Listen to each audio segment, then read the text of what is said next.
भाग 4 श्राप के रहस्य का खुलासा। विद्यानंद ने गांव लौटकर सबको इकट्ठा किया। उनकी आवाज गंभीर थी और चेहरा तनाव से भरा हुआ। उन्होंने कहा, यह केवल एक श्रापित आत्मा का मामला नहीं है। चंद्रावती के क्रोध और उसकी यातना के पीछे एक गहरा रहस्य छुपा है। हमें उसके अतीत को समझे बिना उसका उद्धार नहीं किया जा सकता।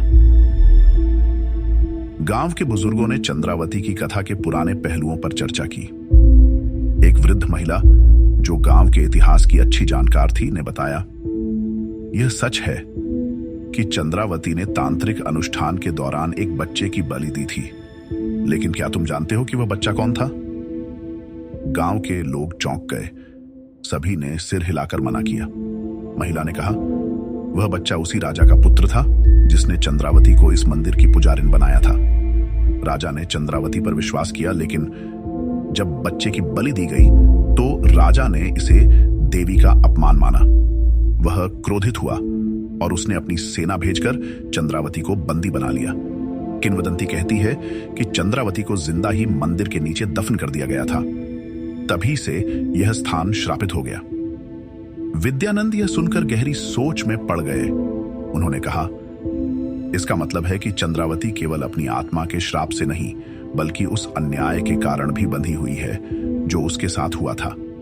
हमें देवी काली की कृपा से न केवल उसके क्रोध को शांत करना होगा, बल्कि उसे न्याय दिलाना होगा।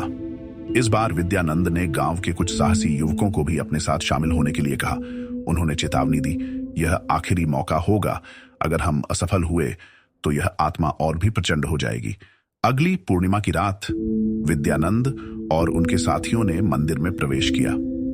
इस बार उन्होंने मंदिर के चारों ओर रक्षात्मक यंत्र बनाकर एक यज्ञ शुरू किया। जैसे ही मंत्रोच्चार तेज हुआ, चंद्रावती की आत्मा फिर प्रकट हुई। उसकी चीखें पहले से भी ज्यादा भयावह थीं। विद्यानंद ने आत्मा से कहा, चंद्रावती, हम तुम्हें मुक्त करने आए हैं। तुम्हारा अतीत केवल तुम्हारे पापों से नहीं, बल्कि अन्याय से भी भरा हुआ है। अगर तुम हमें सच बताओगी तो हम तुम्हें न्याय दिलाएंगे। चंद्रावती की आंखों में जलती हुई आग धीमी पड़ने लगी। उसकी आवाज में दर्द छलक आया। उसने कहा, मैंने उस बच्चे की बलि अपनी इच्छा से नहीं दी थी। मुझे ऐसा करने पर मजबूर किया गया।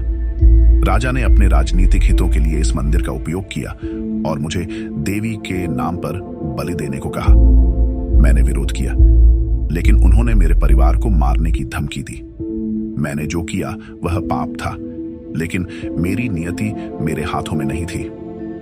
यह सुनकर विद्यानंद ने देवी काली के सामने प्रार्थना की, हे देवी, यह आत्मा आपके क्रोध का शिकार है, लेकिन इसे न्याय भी नहीं मिला।